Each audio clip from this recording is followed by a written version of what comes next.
എല്ലാവർക്കും നമസ്കാരം. നമ്മുടെ ലാസ്റ്റ് ക്ലാസ്സിൽ induction heating, the process of induction heating and the working of induction furnaces, അതിനെക്കുറിച്ചാണ് നമ്മൾ ഡിസ്കസ് ചെയ്യുന്നത്. അപ്പോൾ ഇനി നമുക്ക് ഹീറ്റിംഗ് പ്രോസസ്സിൽ മറ്റൊരു പ്രധാനപ്പെട്ട ഹീറ്റിംഗ് പ്രോസസ്സ് കൂടെ നോക്കാനുണ്ട്. അത് ഡയറക്റ്റ് ഹീറ്റിംഗ്. ഡയറക്റ്റ് ഹീറ്റിംഗ് നോക്കുന്നതിന് മുമ്പ് തന്നെ നമുക്ക് മറ്റൊരു ഫർണസ്, ഇപ്പോൾ ഇൻഡക്ഷൻ ഫർണസ് നമ്മൾ നോക്കിയായിരുന്നു. ഇനി ആർക്ക് ഫർണസ് കൂടെ പഠിക്കാനുണ്ട്. ആർക്ക് ഫർണസ്. അപ്പോൾ ആർക്ക് ഫർണസിൽ രണ്ട് ടൈപ്പ് ആർക്ക് ഫർണസുകളാണ് ഉള്ളത്. വർക്കിങ്ങിൽ രണ്ട് ടൈപ്പ് ആർക്ക് ഫർണസ് ഉണ്ട്. ആർക്കിംഗ് ഫിനോമിന, ഇലക്ട്രിക് കറണ്ടിൻ്റെ ആർക്കിംഗ് ഫിനോമിന.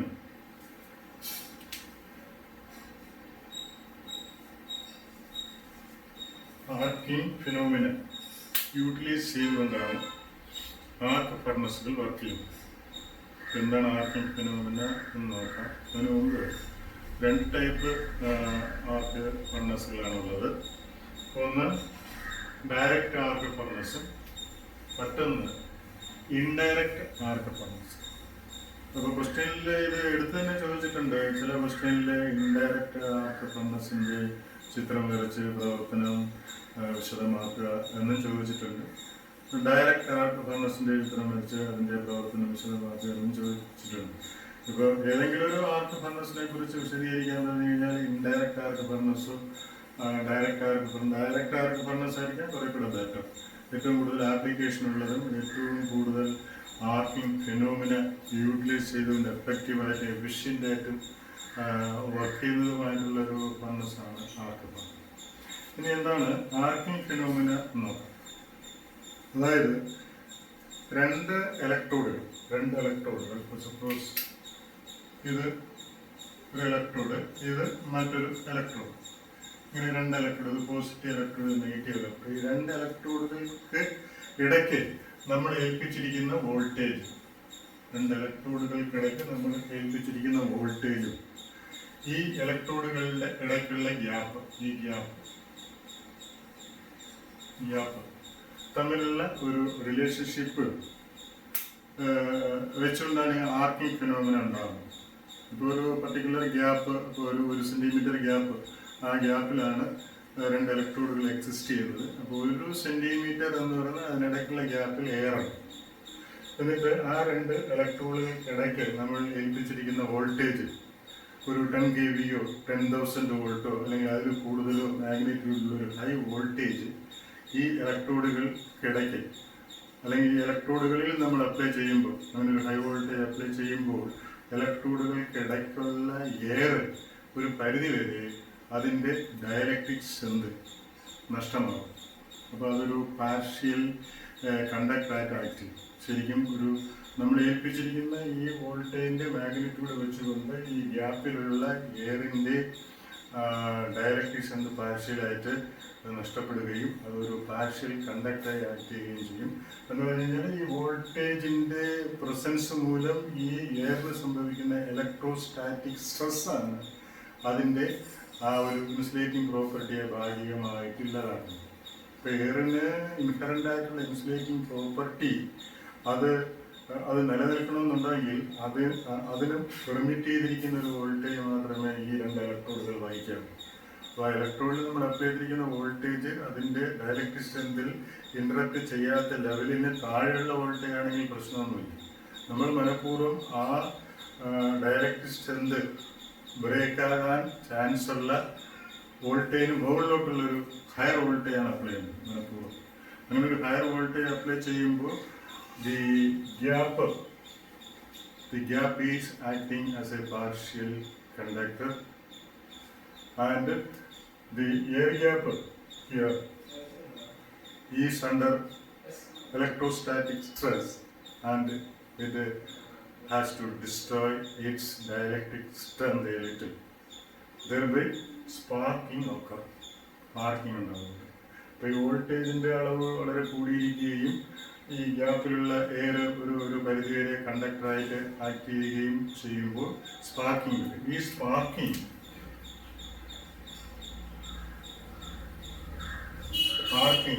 കുറച്ച് സിവിയർ ആവുകയും സ്പാർക്കിംഗ് കണ്ടിന്യൂസ് ആവുകയും ചെയ്താൽ കണ്ടിന്യൂസ് സ്പാർക്കിംഗ് ഒക്കെ ചെയ്യുമ്പോഴാണ് ആർക്കിംഗ് ഉണ്ടാകുന്നത്.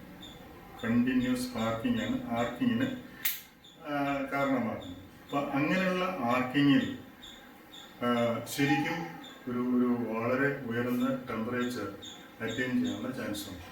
ഏകദേശം പ്രോപ്പർ ഇലക്ട്രിക്കൽ ആർക്കിങ്ങിൽ സംഭവിക്കാവുന്ന ടെമ്പറേച്ചർ എന്ന് പറയുന്നത് 3000 ഡിഗ്രി സെൻറ്റിഗ്രേഡ് മുതൽ 3500 ഡിഗ്രി സെൻറ്റിഗ്രേഡ് വരെ ഈ ആർക്കിംഗ് പ്രോസസ്സ് ഇവിടെ ഉണ്ടാകുമ്പോൾ, ആർക്കിംഗ് ഫിനോമിന ഇവിടെ വളരെ എഫക്റ്റീവായിട്ട് ഉണ്ടാകുമ്പോൾ അവിടുത്തെ ടെമ്പറേച്ചറിനുണ്ടായിരുന്നു. അപ്പോൾ അതൊരു വലിയ ടെമ്പറേച്ചർ അറ്റൈൻമെൻറ്റ് ഇലക്ട്രിക്കൽ ഹീറ്റിങ്ങിൽ നമുക്ക് നേടാൻ കഴിയുന്ന വലിയ ടെമ്പറേച്ചർ റേഞ്ചിലാണ് അത് വരുന്നത്. അപ്പോൾ ആ ടെമ്പറേച്ചർ നമ്മൾ ശരിക്കും അയണോ സ്റ്റീലോ അതൊക്കെ മെൽറ്റ് ചെയ്യാനായിട്ട് ഉപയോഗിക്കും. അങ്ങനെയുള്ള സ്പാർക്കിംഗ് ഫിനോമിന അല്ലെങ്കിൽ ശരിക്കും ആർക്കിംഗ് ഫിനോമിന ഉപയോഗിച്ചുകൊണ്ട് വർക്ക് ചെയ്യുന്ന ഫർണസുകളാണ് ഡയറക്റ്റ് ആർക്ക് ഫർണസും അതുപോലെ ഇൻഡയറക്റ്റ് ആർക്ക് ഫർണസും. അപ്പോൾ before going to see how the direct arc furnace and how the indirect arc furnace are working എന്നുള്ളത് നമ്മൾ ആദ്യം ആർക്കിംഗ് ഫിനോമിന നോക്കും. ആർക്കിംഗ് ഫിനോമിന ഉണ്ടാകണമെന്നുണ്ടെങ്കിൽ 2 ഇലക്ട്രോഡുകൾക്കിടയിൽ അല്ലെങ്കിൽ 3 ഇലക്ട്രോഡുകൾക്കിടയിൽ, ഇപ്പോൾ 3 ഫേസ് സിസ്റ്റമാണ് ഉപയോഗിക്കുന്നതെങ്കിൽ 3 ഇലക്ട്രോഡുകൾ വേണമെങ്കിൽ വരും. അപ്പോൾ ഈ 3 ഇലക്ട്രോഡുകളും ഇതിന് തൊട്ടടുത്ത് ഇരിക്കുന്ന ചാർജിൻ്റെ പ്രസൻസ്, മെറ്റാലിക് ചാർജിൻ്റെ പ്രസൻസ് കൂടെ വരുമ്പോൾ 3 ഇലക്ട്രോഡിന് കീഴിൽ ഈ ചാർജുമായിട്ട് ആർക്കിംഗ് ഫിനോമിന ഉണ്ടാകാവുന്നത്. അപ്പോൾ ശരിക്കും ഇലക്ട്രോഡുകൾക്കിടക്കുള്ള എയർ ഗ്യാപ്പ് പാർഷ്യലായി അയോണൈസ് ചെയ്യുകയും ആ അയോണൈസ് ചെയ്യുന്ന എയർ മീഡിയത്തിൽ കണ്ടിന്യൂസ് സ്പാർക്കിംഗ് മൂലം ഇലക്ട്രിക്കൽ ആർക്കിംഗ് സംഭവിക്കുകയും ചെയ്യുമ്പോൾ ആ ഇലക്ട്രിക്കൽ ആർക്കിങ്ങിൽ അറ്റൈൻ ചെയ്യാൻ പറ്റുന്ന ടെമ്പറേച്ചർ എന്ന് പറയുന്നത് 3000 ഡിഗ്രി സെൻറ്റിഗ്രേഡ് മുതൽ 3500 ഡിഗ്രി സെൻറ്റിഗ്രേഡ് വരെയാണ്. ഇത് ഇലക്ട്രിക്കൽ ഹീറ്റിംഗ്, പല ഇലക്ട്രിക്കൽ ഹീറ്റിംഗ് മെത്തഡോളജികളിൽ നമുക്ക് അറ്റൈൻ ചെയ്യാൻ പറ്റുന്ന ടെമ്പറേച്ചറിൻ്റെ ഒരു മാക്സിമം റേഞ്ച് ഓഫ് ടെമ്പറേച്ചർ ആണത്. So we can make use of that temperature attainment due to electrical arcing for the design of arc furnace. അപ്പോൾ നമുക്ക് ഇലക്ട്രിക്കൽ ആർക്കിംഗ് മൂലം വർക്ക് ചെയ്യുന്ന 2 ടൈപ്പ് ആർക്ക് ഫർണസുകൾ ഞാൻ ചിത്രത്തിൽ വരച്ച് കാണിച്ചിട്ടുണ്ട്. ഡയറക്റ്റ് ആർക്ക് ഫർണസും ഇൻഡയറക്റ്റ് ആർക്ക് ഫർണസും. അപ്പോൾ ഡയറക്റ്റ് ആർക്ക് ഫർണസിലായാലും ഇൻഡയറക്റ്റ് ആർക്ക് ഫർണസിലായാലും വളരെ വളരെ മൈന്യൂട്ട് ക്ലിയറൻസിൽ നിൽക്കുന്ന ഇലക്ട്രോഡുകളുടെ പ്രസൻസ് ഉണ്ടായിരുന്നു. അപ്പോൾ ഇവിടെ ഡയറക്റ്റ് ആർക്ക് ഫർണസിൽ 2 ഇലക്ട്രോഡുകൾ കാണിച്ചിട്ടുണ്ട്. ഈ 2 ഇലക്ട്രോഡുകൾ ഉണ്ടാക്കുന്നത് മിക്കവാറും കാർബൺ അല്ലെങ്കിൽ ഗ്രാഫൈറ്റ് റോഡുകളാണ്. കാർബൺ അല്ലെങ്കിൽ ഗ്രാഫൈറ്റ് ഇലക്ട്രോഡുകളാണ് ഉപയോഗിക്കുന്നത്. ഇപ്പോൾ കാർബണോ ഗ്രാഫൈറ്റോ കൊണ്ടുണ്ടാക്കിയിട്ടുള്ള 2 ഇലക്ട്രോഡുകൾ ഇവിടെ ഡയറക്റ്റ് ആർക്ക് ഫർണസിലുണ്ട്. അപ്പോൾ ഈ 2 ഇലക്ട്രോഡുകളുടെ തൊട്ട് താഴെയായിട്ടാണ് ചാർജിന്റെ പൊസിഷൻ നിൽക്കുന്നത്. ഇപ്പോൾ ചാർജ് ഈ ഹീറ്റിംഗ് ചേമ്പറിൽ ഏകദേശം ഇത്രയും പോർഷനിൽ ഫില്ല് ചെയ്തിട്ടുണ്ട്. ചാർജ് എന്ന് പറയുമ്പോൾ the material to be heated എന്ന് പറയുമ്പോൾ ഇവിടെ മിക്കവാറും ഈ ഡയറക്റ്റ് ആർക്ക് ഫർണസ് സ്റ്റീൽ പ്രൊഡക്ഷന് വേണ്ടിയിട്ടാണ് ഉപയോഗിക്കുന്നത്. സ്റ്റീൽ പ്രൊഡക്ഷനിൽ സ്റ്റീൽ റിഫൈൻമെന്റ് നടക്കും. വളരെ എഫക്റ്റീവായിട്ട് സ്റ്റീൽ റിഫൈൻമെന്റ് അതുപോലെ ബൾക്ക് ക്വാണ്ടിറ്റി ഓഫ് സ്റ്റീൽ പ്രൊഡക്ഷനും ആയിട്ടാണ് ഡയറക്റ്റ് ആർക്ക് ഫർണസ് വളരെ കൂടുതൽ ഉപയോഗിക്കുന്നത്. അതിൻ്റെ കപ്പാസിറ്റി എന്ന് പറയുന്നത് ഏകദേശം 10 ടൺ മുതൽ 25 ടൺ വരെയാണ്. മിക്കവാറും ഇത് 50 മുതൽ 100 ടൺ വരെ കപ്പാസിറ്റിയുള്ള സ്പെഷ്യൽ ടൈപ്പ് ഡയറക്റ്റ് ആർക്ക് ഫർണസുകളും ഡിസൈൻ ചെയ്യാറുണ്ട്, അങ്ങനെ കാണാറുണ്ട്. എങ്കിലും ജനറലായിട്ട് അതിൻ്റെ കപ്പാസിറ്റി എന്ന് പറയുന്നത് 10 മുതൽ 25 ടൺ വരെ കപ്പാസിറ്റിയുള്ള സ്റ്റീൽ പ്രൊഡക്ഷന് ആവശ്യമായിട്ടുള്ള ഡയറക്റ്റ് ആർക്ക് ഫർണസുകളാണ്. സ്റ്റീൽ റിഫൈൻമെൻറ്റും അതിനകത്ത് നടക്കും. അപ്പോൾ വളരെ പെർഫെക്റ്റ് ആയിട്ടുള്ള സ്റ്റീൽ പ്രൊഡക്ഷന് വേണ്ടിയിട്ടാണ് ഡയറക്റ്റ് ആർക്ക് ഫർണസുകൾ ഉപയോഗിക്കുന്നത്. അതിൽ ഒരു ഡോം ഷേപ്പിലുള്ള ഒരു ഹീറ്റിംഗ് ചേംബർ, അകത്ത് റിഫ്രാക്ടറി വർക്കും ഒക്കെ ചെയ്തിട്ടുള്ള ഒരു ഹീറ്റിംഗ് ചേംബർ. ആ ഹീറ്റിംഗ് ചേംബറിനുള്ളിൽ 2 ഇലക്ട്രോഡുകൾ, സിംഗിൾ ഫേസ് സിസ്റ്റം ആണ് ഉപയോഗിക്കുന്നതെങ്കിൽ 2 ഇലക്ട്രോഡ്, 3 ഫേസ് സിസ്റ്റം ആണെങ്കിൽ 3 ഇലക്ട്രോഡ്, ഇങ്ങനെയുള്ള 3 കാർബൺ അല്ലെങ്കിൽ ഗ്രാഫൈറ്റ് കൊണ്ടുണ്ടാക്കിയിട്ടുള്ള ഇലക്ട്രോഡുകളുണ്ട്. എന്നിട്ട് ഇലക്ട്രോഡിന്റെ തൊട്ട് താഴെ വരെ ഒരു പർട്ടിക്കുലർ ക്ലിയറൻസ്, ഇലക്ട്രോഡിന്റെ ബോട്ടം ടിപ്പും ഈ ചാർജിന്റെ അപ്പർ സർഫസും തമ്മിൽ ഉള്ള ഒരു ക്ലിയറൻസ് ഇവിടെ മെയിൻറ്റെയിൻ ചെയ്യും ആർക്ക് ഫോർമേഷന് വേണ്ടിയിട്ട്. അപ്പോൾ അങ്ങനെ ഒരു ക്ലിയറൻസ് മെയിൻറ്റെയിൻ ചെയ്തുകൊണ്ട് ഈ ആർക്ക് ഫർണസ് നമ്മൾ സെറ്റ് ചെയ്തു. എന്നിട്ട് ഇതിൽ സപ്ലൈ ഓൺ ചെയ്യുമ്പോൾ സപ്ലൈ വോൾട്ടേജ് മിക്കവാറും 10 kV അതിന് മുകളിലോട്ടുള്ള റേഞ്ചിലെ സപ്ലൈ വോൾട്ടേജ് ആയിരിക്കും. ആ വോൾട്ടേജ് വളരെ ഹൈ റേഞ്ചിൽ വരുന്ന വോൾട്ടേജ് ആയതുകൊണ്ട് ഈ ഗ്യാപ്പിൽ ആർക്കിംഗ് ഉണ്ടായിട്ട് ആ ആർക്ക് ഡയറക്റ്റായിട്ട് തന്നെ ചാർജിലേക്ക് എത്തപ്പെടും. ഇപ്പോൾ ഇവിടുത്തെ മറ്റൊരു പ്രത്യേകത എന്ന് പറഞ്ഞാൽ 2 ഇലക്ട്രോഡുകൾ ഇവിടെ നമ്മൾ അഡീഷണലി വെച്ചിട്ടുണ്ട് എങ്കിലും ഇവിടുത്തെ ചാർജും കൂടെ മൂന്നാമതൊരു ഇലക്ട്രോഡായിട്ടാണ് വർക്ക് ചെയ്യുന്നത്.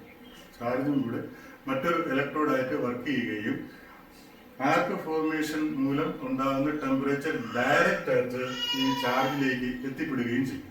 അപ്പോൾ അതുകൊണ്ട് ഹീറ്റ് അഫക്റ്റ് ചെയ്യുന്നത് വളരെ വളരെ വളരെ ശക്തിയായിട്ടുള്ള ഒരു രീതിയിലായിരിക്കാം. അപ്പോൾ ഹീറ്റിൻ്റെ ആ യൂട്ടിലൈസേഷൻ ഇവിടെ ഏകദേശം ഓൾമോസ്റ്റ് 100% എഫിഷ്യൻസി കിട്ടത്തക്കവണ്ണമാണ് ഹീറ്റ് എഫക്റ്റ് ആവുന്നത്. പക്ഷേ ആർക്ക് ഫർണസിൻ്റെ എഫിഷ്യൻസി അത്രയല്ല, ആർക്ക് ഫർണസിൻ്റെ എഫിഷ്യൻസി കുറച്ചുകൂടെ കുറവാണ്.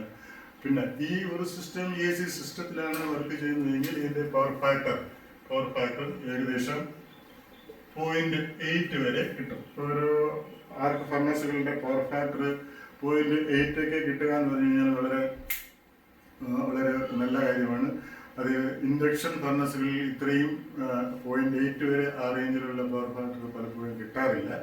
ആ ഇൻഡക്റ്റീവ് എഫക്റ്റ് കൊണ്ടാണ് അത് സംഭവിക്കുന്നത്. പക്ഷേ ഇവിടെ ആർക്ക് ഫർണസിൽ, ഈ ഡയറക്റ്റ് ആർക്ക് ഫർണസിൽ അതിൻ്റെ ഫർണസ് വർക്ക് ചെയ്യുമ്പോൾ ഇതിൻ്റെ പവർ ഫാക്ടർ 0.8 വരെയാണ്. എഫിഷ്യൻസി ഏകദേശം 80 to 85% വരെ ഈ ഫർണസിൽ നിന്ന് എഫിഷ്യൻസി കിട്ടും. ഇതിൻ്റെ ഉപയോഗം, ഡയറക്റ്റ് ആർക്ക് ഫർണസിൻ്റെ ഉപയോഗം സ്റ്റീൽ പ്രൊഡക്ഷനും സ്റ്റീൽ റിഫൈൻമെൻറ്റുമാണ്. ജനറലി അവയുടെ കപ്പാസിറ്റി 10 ടൺ മുതൽ 25 ടൺ വരെ കപ്പാസിറ്റിയുള്ള സ്റ്റീൽ പ്രൊഡക്ഷനായി ഉപയോഗിക്കുന്ന ഡയറക്റ്റ് ആർക്ക് ഫർണസുകളാണ് വളരെ കൂടുതൽ കാണപ്പെടുന്നത്. പിന്നെ ഇതിൻ്റെ മറ്റൊരു പ്രത്യേകത പറയാനുള്ളത് എന്താണെന്ന് വെച്ച് കഴിഞ്ഞാൽ ഇതിൻ്റെ ഇനിഷ്യൽ കോസ്റ്റ്, ഒരു ഡയറക്റ്റ് ആർക്ക് ഫർണസിൻ്റെ ഇനിഷ്യൽ കോസ്റ്റ് വളരെ കൂടുതലാണ്. അപ്പോൾ അത്രയും കൂടുതൽ ഇനിഷ്യൽ കോസ്റ്റുള്ള ഒരു ഡയറക്റ്റ് ആർക്ക് ഫർണസ് എന്നാലും നമ്മൾ ആ ഒരു അതിൻ്റെ ഡിസൈനിലേക്ക് പോകുന്നത് അതിൻ്റെ എഫിഷ്യൻസി, അതിൻ്റെ ബെറ്റർ പവർ ഫാക്ടർ, അതിൻ്റെ ക്വാളിറ്റി ഓഫ് ഹീറ്റ് ട്രീറ്റ്മെൻറ്റ് എന്നൊക്കെ ഉള്ളത് വെച്ചുകൊണ്ടാണ്. ഭാവിയിൽ നമുക്ക് അതിൽ നിന്നും വളരെയധികം ലാഭകരമായിട്ടുള്ള സ്റ്റീൽ പ്രൊഡക്ഷന്, വളരെ പെർഫെക്റ്റ് ആയിട്ടുള്ള സ്റ്റീൽ പ്രൊഡക്ഷന് ഫർണസുകളെ ഡിപ്പെൻഡ് ചെയ്യാൻ പറ്റും എന്നുള്ളതുകൊണ്ട് പലപ്പോഴും അതിൻ്റെ ഇനിഷ്യൽ കോസ്റ്റിൻ്റെ ആ ഒരു കൂടുതൽ നമ്മൾ അവഗണിക്കുക തന്നെയാണ് ചെയ്യുന്നത്. വളരെ കൂടുതൽ പ്രാക്ടിക്കൽ ലൈഫിൽ ഉപയോഗിക്കുന്ന ഒരു ഫർണസാണ് ഡയറക്റ്റ് ആർക്ക് ഫർണസ്. ഓക്കെ, ഇനി അടുത്ത് ആർക്കിംഗ് ഫിനോമിന ഉപയോഗിച്ചുകൊണ്ട് വർക്ക് ചെയ്യുന്ന മറ്റൊരു ആർക്ക് ഫർണസാണ് ഇൻഡയറക്റ്റ് ആർക്ക് ഫർണസ്. അപ്പോൾ ഇൻഡയറക്റ്റ് ആർക്ക് ഫർണസും ഡയറക്റ്റ് ആർക്ക് ഫർണസും തമ്മിലുള്ള പ്രകടമായ വ്യത്യാസം എന്ത് എന്ന് പറഞ്ഞു കഴിഞ്ഞാൽ, ഇവിടെ ഡയറക്റ്റ് ആർക്ക് ഫർണസിൽ പ്രൊഡ്യൂസ് ചെയ്യുന്ന ആർക്കിംഗ് ടെമ്പറേച്ചർ ഡയറക്റ്റ് ആയിട്ട് ചാർജിലേക്ക് എത്തിക്കും. എന്നാൽ ഇൻഡയറക്റ്റ് ആർക്ക് ഫർണസിൽ 2 ഇലക്ട്രോഡുകൾക്കിടയ്ക്ക്, 2 കാർബൺ ഇലക്ട്രോഡോ അല്ലെങ്കിൽ 2 ഗ്രാഫൈറ്റ് ഇലക്ട്രോഡുകളുടെ ഇടയ്ക്ക് ഉണ്ടാകുന്ന ഗ്യാപ്പിൽ പ്രൊഡ്യൂസ് ചെയ്യുന്ന ആർക്കിംഗ് മൂലം അറ്റൈൻ ചെയ്യുന്ന ടെമ്പറേച്ചർ റേഡിയേഷൻ വഴി ആണ് ചാർജിലേക്ക് എത്തുന്നത്. അപ്പോൾ ഇവിടെ ഡയറക്റ്റായിട്ട് ചാർജിലേക്ക് ടെമ്പറേച്ചർ എത്തിച്ചേരുന്നു, ഹീറ്റ് എത്തിച്ചേരുന്നു. ഇവിടെ 2 ഇലക്ട്രോഡുകൾക്കിടയ്ക്ക് പ്രൊഡ്യൂസ് ചെയ്യുന്ന ഹീറ്റ് ആ ടെമ്പറേച്ചറിനെ റേഡിയേഷൻ വഴി ആണ് ചാർജിലേക്ക് എത്തിക്കുന്നത്. അങ്ങനെ ഒരു വ്യത്യാസമുണ്ട്. ഇപ്പോൾ ചാർജിലേക്ക് റേഡിയേഷൻ വഴി ആണ് ആർക്കിങ്ങിൻ്റെ ടെമ്പറേച്ചർ എത്തിച്ചേരുന്നത് എന്നുള്ളത് കൊണ്ട് ഒരു പരിധിവരെ അതൊരു indirect way of transferring the heat from the arcing to the charge ആകുന്നു. അതുകൊണ്ട് ഹീറ്റ് എഫക്റ്റ് ചെയ്യുന്നത് ശരിക്കും ഡയറക്റ്റ് ആർക്ക് ഫർണസിനേക്കാൾ ഒരു കുറവാണ് ഇൻഡയറക്റ്റ് ആർക്ക് ഫർണസ്. അപ്പോൾ അതുകൊണ്ട് ബൾക്കായിട്ടുള്ള സ്റ്റീൽ പ്രൊഡക്ഷൻ അല്ല ഇതിൻ്റെ ഉപയോഗം. അപ്പോൾ ഈ ഇൻഡയറക്റ്റ് ആർക്ക് ഫർണസ് ഉപയോഗിക്കുന്നത് നോൺ ഫെറസ് മെറ്റലുകളുടെ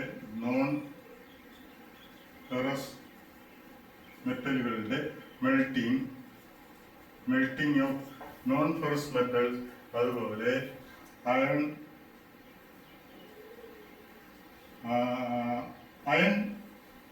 മാനുഫാക്ചറിങ്, അയണിൻ്റെ മാനുഫാക്ചറിങ് എന്ന് പറയുമ്പോൾ അയൺ ഫൗണ്ടറി അവിടേക്കാണ് ഇതിൻ്റെ ഉപയോഗം വരുന്നത്. അപ്പോൾ indirect arc furnaces are having applications on the melting of non-ferrous metals, as well as they are used for making iron in iron foundries ഉപയോഗിക്കും. അതുപോലെ ചാർജിലേക്ക് ഹീറ്റ് എത്തിപ്പെടുന്നത് ഇൻഡയറക്റ്റ് വേയിലാണ്, അത് റേഡിയേഷൻ വഴിയാണ്. രണ്ട് ഇലക്ട്രോഡുകൾക്ക് ഇടയ്ക്ക് പ്രൊഡ്യൂസ് ചെയ്യുന്ന ആർക്കിങ്ങിൽ ഉണ്ടാകുന്ന ടെമ്പറേച്ചർ റേഡിയേഷൻ വഴി ചാർജിലേക്ക് എത്തിപ്പെടുന്നത് കൊണ്ട് ഡയറക്റ്റ് ആർക്ക് ഫർണസിൽ അഫക്റ്റ് ചെയ്യുന്ന അത്രയും എമൗണ്ട് ഹീറ്റ് ഇവിടെ എഫക്റ്റ് ആകുന്നില്ല. അപ്പോൾ അതുകൊണ്ട് ഒരു പരിധിവരെ എഫിഷ്യൻസി ഡയറക്റ്റ് ആർക്ക് ഫർണസിനേക്കാൾ കുറവാണ് ഇൻഡയറക്റ്റ് ആർക്ക് ഫർണസിൽ. അങ്ങനെ ഒരു കാര്യം ഇവിടെ ഉണ്ട്. പിന്നെ ഇത് മിക്കവാറും സിംഗിൾ ഫേസ് സിസ്റ്റത്തിൽ വർക്ക് ചെയ്യത്തക്കവണ്ണമാണ് ഉണ്ടാക്കിയിരിക്കുന്നത്. രണ്ട് ഇലക്ട്രോഡുകൾ മാത്രമേ ഉപയോഗിക്കാൻ പറ്റുന്നുള്ളൂ എന്നുള്ള ഒരു ലിമിറ്റേഷൻ സിംഗിൾ ഫേസ് സിസ്റ്റത്തിൽ വർക്ക് ചെയ്യുന്ന ഇൻഡയറക്റ്റ് ആർക്ക് ഫർണസുകളുടെ ഡിസൈനിങ്ങിലാണ് നമ്മൾ നിൽക്കേണ്ടി വരുന്നത്. അപ്പം അങ്ങനെ ഒരു ലിമിറ്റേഷൻ കൂടെ ഉണ്ട്. അപ്പോൾ ഡയറക്റ്റ് ആർക്ക് ഫർണസും ഇൻഡയറക്റ്റ് ആർക്ക് ഫർണസും നമ്മൾ ഒരു ഒറ്റ നോട്ടത്തിൽ അതിൻ്റെ വ്യത്യാസം, അതിൻ്റെ ഹീറ്റ് എഫക്റ്റിൻ്റെ മോഡ് അതൊക്കെ നമ്മൾ മനസ്സിലാക്കി കഴിഞ്ഞു, ഉപയോഗങ്ങൾ മനസ്സിലാക്കി കഴിഞ്ഞു. അപ്പോൾ ഇതിൽ ഇൻഡയറക്റ്റ് ആർക്ക് ഫർണസിൻ്റെ ചിലപ്പോൾ എടുത്ത് ചോദിച്ചാലും ഡയറക്റ്റ് ആർക്ക് ഫർണസ് എടുത്ത് ചോദിച്ചു കഴിഞ്ഞാലും വെവ്വേറെ അതിനനുസരിച്ചുള്ള ഫർണസിൻ്റെ ഡയഗ്രങ്ങൾ വെച്ച് ഡിസ്പ്ലെയിൻ ചെയ്യുക. പിന്നെ രണ്ടും വർക്ക് ചെയ്യുന്നത് ആർക്ക് ഫിനോമിന വെച്ചുകൊണ്ടാണ്. ആർക്ക് ഫിനോമിന എന്ന് പറയുമ്പോൾ രണ്ട് ഇലക്ട്രോഡുകൾക്കിടയ്ക്കുള്ള ഗ്യാപ്പ് അയണൈസ് ചെയ്ത് അവിടെ സ്പാർക്കിംഗ് ഉണ്ടാകാനും സ്പാർക്കിംഗ് കണ്ടിന്യൂസ് ആകാനും പാകത്തിനുള്ള വോൾട്ടേജ് ആ രണ്ട് ഇലക്ട്രോഡുകൾക്കിടയ്ക്ക് നമ്മൾ അല്ലെങ്കിൽ ആ രണ്ട് ഇലക്ട്രോഡുകളിലേക്ക് അത്രയും വലിയൊരു വോൾട്ടേജ് നൽകേണ്ട കാര്യമുണ്ട്. അപ്പോൾ അങ്ങനെയുള്ളൊരു ഹൈ വോൾട്ടേജ് അപ്ലൈ ചെയ്യുമ്പോൾ ആ മൈന്യൂട്ട് ഗ്യാപ്പ് അവിടെയുള്ള എയർ അയണൈസ് ചെയ്യുകയും അത് കണ്ടിന്യൂസ് സ്പാർക്കിങ്ങിന് വിധേയമാവുകയും ആർക്കിംഗ് എഫക്റ്റിൽ വരികയും ചെയ്യും. ടെമ്പറേച്ചർ 3000 ഡിഗ്രി സെൻറ്റിഗ്രേഡിന് മുകളിലേക്ക് പ്രൊഡ്യൂസ് ചെയ്യാനും മെയിൻറ്റെയിൻ ചെയ്യാനും ഉള്ള ഒരു സാധ്യത ഉണ്ട് ആർക്ക് ഫർണസ്. ഓക്കെ, അടുത്ത് ഡയലക്ട്രിക് ഹീറ്റ്. ഡയലക്ട്രിക് എന്ന് പറഞ്ഞു കഴിഞ്ഞാൽ ഇൻസുലേറ്ററുകളെയാണ് ഡയലക്ട്രിക് എന്ന് പറയുന്നത്. അതായത് ഇലക്ട്രിക്കൽ കണ്ടക്ടിവിറ്റി നന്നേ കുറഞ്ഞിട്ടുള്ള നോൺ ഇലക്ട്രിക്കൽ കണ്ടക്ടിങ് മെറ്റീരിയൽസ്, അതായത് ഇൻസുലേറ്റ്സ്, അവയെ ഇലക്ട്രിക്കൽ രീതി by means of electrical heating നമുക്ക് ചെയ്യാൻ പറ്റും. അങ്ങനെ ചെയ്യുന്ന ആ ഒരു ഇലക്ട്രിക്കൽ പ്രോസസ്സിനെയാണ് നമ്മൾ ഡയലക്ട്രിക് ഹീറ്റിംഗ് എന്ന് പറയുന്നത്. ഇൻസുലേറ്റിംഗ് മെറ്റീരിയൽ ഹീറ്റിംഗ്, ആ ഒരു മീനിങ്ങിലാണ് ഡയലക്ട്രിക് ഹീറ്റിംഗ് എന്ന് വിളിക്കുന്നത്. ഫോർ എക്സാമ്പിൾ, ഡയലക്ട്രിക്കായിട്ട് നമുക്കിപ്പോൾ ഹീറ്റിങ്ങിനായി ഉപയോഗിക്കേണ്ടി വരുന്ന മെറ്റീരിയലുകൾ എന്ന് പറയുന്നത് wood, plastic, glass, mica, ceramic എന്നിങ്ങനെയുള്ള മെറ്റീരിയലാണ്. അതായത് wood, glass, plastic, ceramic, paper എന്നിങ്ങനെയുള്ള മെറ്റീരിയലുകൾ ഇവ ഡയലക്ട്രിക് കാറ്റഗറിയിൽ പെടുന്നതാണ്. ഇലക്ട്രിക്കൽ കണ്ടക്ടിവിറ്റി ഓൾമോസ്റ്റ് ഇല്ല എന്ന് തന്നെ പറയാം. അതുപോലെ തെർമൽ കണ്ടക്ടിവിറ്റിക്കും വളരെ മോശമാണ്. ഇപ്പോൾ വുഡും ഗ്ലാസും പ്ലാസ്റ്റിക്കും സിറാമിക്സും പേപ്പറും എല്ലാം തെർമൽ കണ്ടക്ടിവിറ്റി പോലും വളരെ പുവറായിട്ടുള്ള മെറ്റീരിയലുകളാണ്. അപ്പോൾ ഇവയെ നമുക്ക് ഇലക്ട്രിക്കൽ രീതിയിൽ ഹീറ്റ് സ്റ്റെപ്പ് ചെയ്യാൻ വേണ്ടിയിട്ട് നമുക്ക് ഡിപ്പെൻഡ് ചെയ്യാവുന്ന ഒരു എഫിഷ്യൻ്റ് ആയിട്ടുള്ള ഒരു ഹീറ്റിംഗ് മെത്തേഡ് ആണ് ഡയലക്ട്രിക് ഹീറ്റ്. ഇപ്പോൾ ഫുഡ് പ്രോസസ്സിംഗ് ഏരിയയിൽ, അതുപോലെ wood manufacturing area, plywood manufacturing area, അതുപോലെ മോൾഡിങ് ഏരിയ, അതുപോലെ സിന്തറ്റിക് മെറ്റീരിയൽസ് ഉണ്ടാക്കുന്ന ഏരിയ, അവിടെയൊക്കെ ഈ ഡയലക്ട്രിക് ഹീറ്റിംഗ് വളരെ അത്യന്താപേക്ഷിതമായിട്ട് വരുന്നതാണ്. അത് നമ്മൾ ഡയലക്ട്രിക് ഹീറ്റിംഗ് എന്ന് പറയുന്നത് ഇലക്ട്രിക്കൽ ഹീറ്റിംഗ് മെത്തഡോളജി ഉപയോഗിച്ച് തന്നെയാണ് ചെയ്യുന്നത്.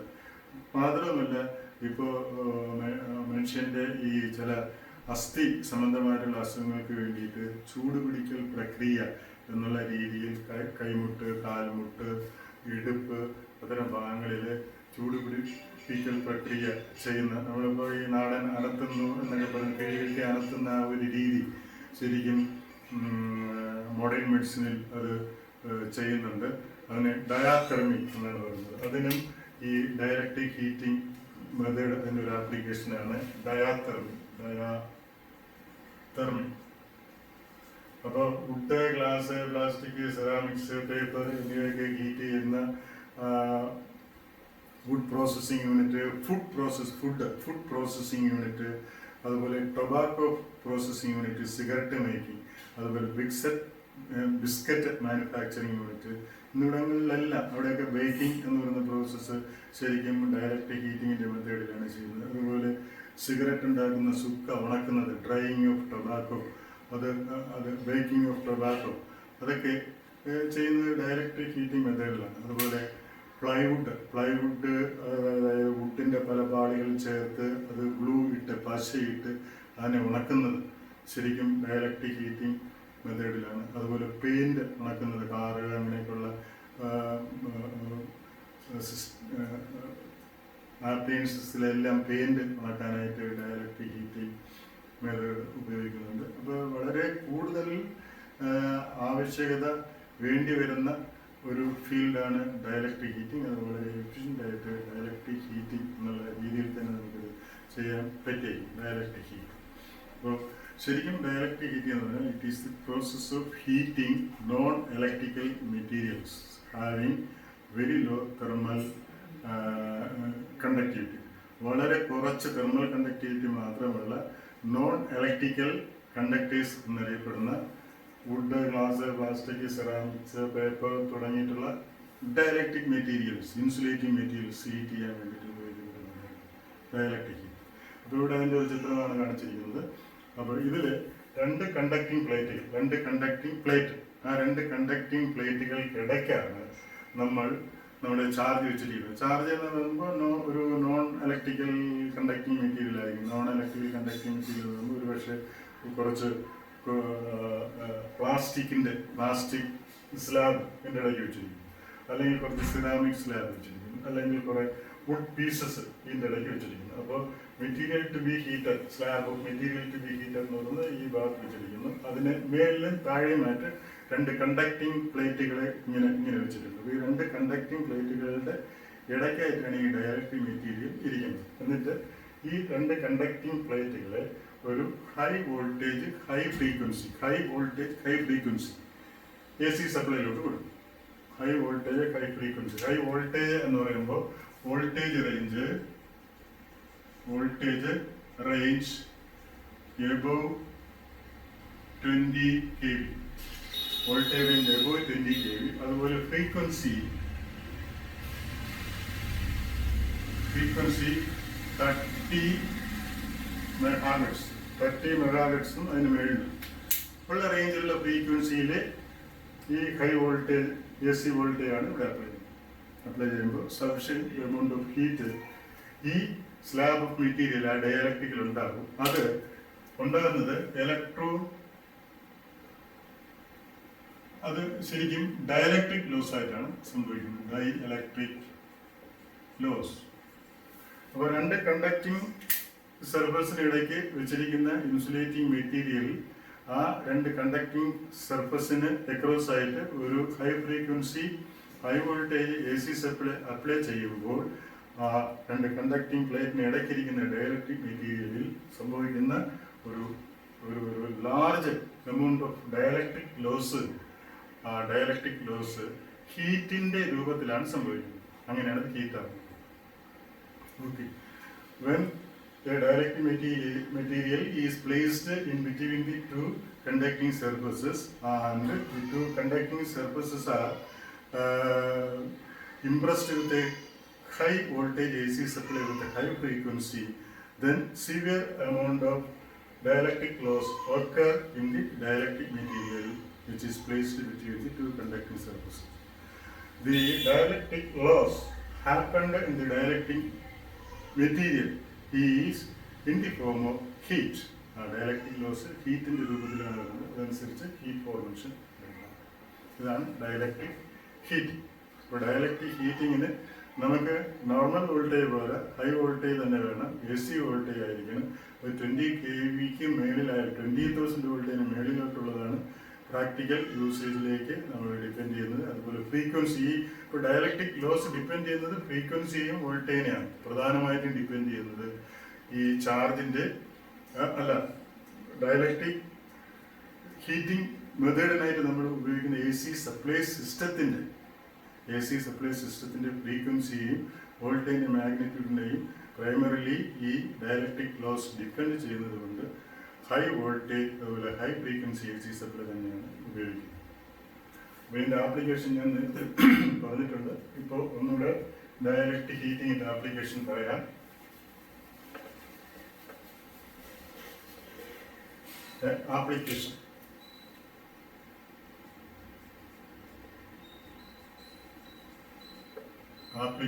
Application of dielectric. ഒന്ന്, for making synthetics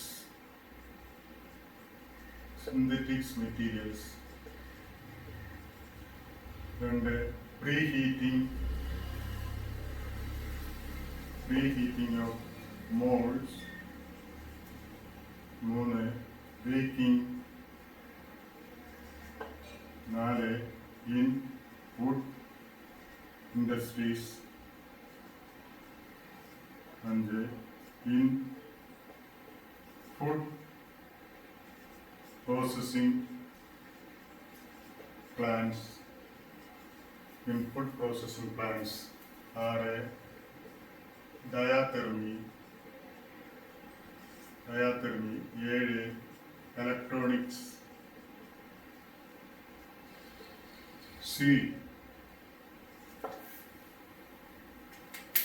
ഇത്തരം പ്രോസസ്സുകൾക്ക് വളരെ കൂടുതൽ ഉപയോഗിക്കുന്നു. അപ്പോൾ ഡയലക്ട്രിക് ഹീറ്റിംഗ്, അതായത് ഇൻസുലേറ്റിംഗ് മെറ്റീരിയലുകൾ, non conductor of electricity insulating മെറ്റീരിയലുകൾ വളരെ എഫക്റ്റീവായിട്ട് ഹീറ്റിങ്ങിന് വിധേയമാക്കാൻ വേണ്ടി നമുക്ക് ഡിപ്പെൻഡ് ചെയ്യാവുന്ന ഒരു ഹീറ്റിംഗ് മെത്തഡോളജിയാണ് ഡയലക്ട്രിക് ഹീറ്റിംഗ്. സാധാരണ wood, plastic, paper, glass, mica, ceramics ഇവയൊക്കെ ഇൻഡസ്ട്രിയൽ ആപ്ലിക്കേഷനിൽ, ഇൻഡസ്ട്രിയൽ ഏരിയകളിൽ വളരെയധികം ബൾക്ക് ക്വാണ്ടിറ്റിയിൽ അത് ഹീറ്റ് ചെയ്യേണ്ടതായിട്ടുണ്ട്. അപ്പോൾ ഹീറ്റിംഗ് പ്രോസസ്സ് എന്ന് പറയുന്നത് ഇലക്ട്രിക്കൽ രീതിയിൽ ചെയ്യുകയാണെങ്കിൽ അതിന് വളരെ കൂടുതൽ എഫിഷ്യൻസിയും എക്കണോമി ഉണ്ടാകും എന്നുള്ളത് കൊണ്ട് തന്നെ ഇത്തരം മെറ്റീരിയലുകളും നമ്മൾ ഹീറ്റർ ആക്കാൻ ഇലക്ട്രിക്കൽ മെത്തേഡ് തന്നെ സെലക്ട് ചെയ്യുന്നു. അങ്ങനെ ഇലക്ട്രിക്കൽ മെത്തേഡ് നോൺ ഇലക്ട്രിക്കൽ മെറ്റീരിയൽസിന്, നോൺ ഇലക്ട്രിക്കൽ കണ്ടക്ടേഴ്സ് എന്നറിയപ്പെടുന്ന മെറ്റീരിയലുകളെ ഹീറ്റ് ടാപ്പാക്കാൻ വേണ്ടിയിട്ട് ഡയലക്ട്രിക് ഹീറ്റിംഗ് മെത്തേഡാണ് ഉപയോഗിക്കുന്നത്. അപ്പോൾ ഹീറ്റ് ചെയ്യാനുള്ള മെറ്റീരിയൽ ഒരു സ്ലാബ് രൂപത്തിൽ ആക്കിയിട്ട് രണ്ട് കണ്ടക്ടിങ് പ്ലേറ്റുകൾക്കിടയ്ക്ക് അറേഞ്ച് ചെയ്ത് വെക്കണം. എന്നിട്ട് രണ്ട് കണ്ടക്ടിങ് പ്ലേറ്റുകൾ ഒരു high voltage high frequency AC സപ്ലൈക്ക് വിധേയമായിട്ട് അപ്ലൈ ചെയ്ത് കൊടുത്തു കഴിഞ്ഞാൽ എത്രത്തോളം സമയം നമ്മൾ ഈ വോൾട്ടേജ് അപ്ലൈ ചെയ്യുന്നു അത്രയും നേരം കൊണ്ട് ഈ മെറ്റീരിയൽ സ്ലാബിൽ, അതായത് ഡയലക്ട്രിക് മെറ്റീരിയൽ സ്ലാബിൽ ഒരു ഡയലക്ട്രിക് ലോസ് സംഭവിക്കും. അപ്പോൾ എത്ര നേരം ആ ഡയലക്ട്രിക് ലോസ് സംഭവിച്ചോ അത്രയും നേരം കൊണ്ട് ഈ ഡയലക്ട്രിക് ലോസ് ഹീറ്റിൻ്റെ ഫോർമേഷന് വിധേയമായിക്കൊണ്ടാണ് നിലനിൽക്കുന്നത്. അപ്പോൾ അത്രയും ഹീറ്റ് അവിടെ ഡെവലപ്പ് ചെയ്യുകയും ആ ഹീറ്റ് ഡെവലപ്മെൻറ്റ് എന്ത് പ്രോസസ്സാണോ അവിടെ നടക്കേണ്ടത് അതവിടെ ചെയ്യുകയും ചെയ്യും. അതാണ് ഡയലക്ട്രിക് ഹീറ്റ്. അപ്പോൾ മൂന്നാമത്തെ യൂണിറ്റിൽ ഇതാണ് അവസാനമായിട്ട് ചേർത്തിരിക്കുന്നത്. അതിൽ induction heating, dielectric heating application അവയുടെ, അതുപോലെ ആർക്ക് ഫർണസ്, അതുപോലെ ഇൻഡക്ഷൻ ഫർണസ് അവയുടെയൊക്കെ വർക്കിംഗ്, അവയുടെ ഡയഗ്രം, അതൊക്കെ വളരെ വ്യക്തമായിട്ട് പറഞ്ഞിട്ടുണ്ട്. അപ്പോൾ അത് നമുക്ക് ഇനി അടുത്ത 4ാമത്തെ യൂണിറ്റാണ്. അടുത്ത ക്ലാസ്സിൽ വീണ്ടും 4ാമത്തെ യൂണിറ്റിൽ പറഞ്ഞിരിക്കുന്ന ചാപ്റ്ററുകളുമായിട്ട് നമുക്ക് വീണ്ടും കാണാം. അതുവരെ നമസ്കാരം.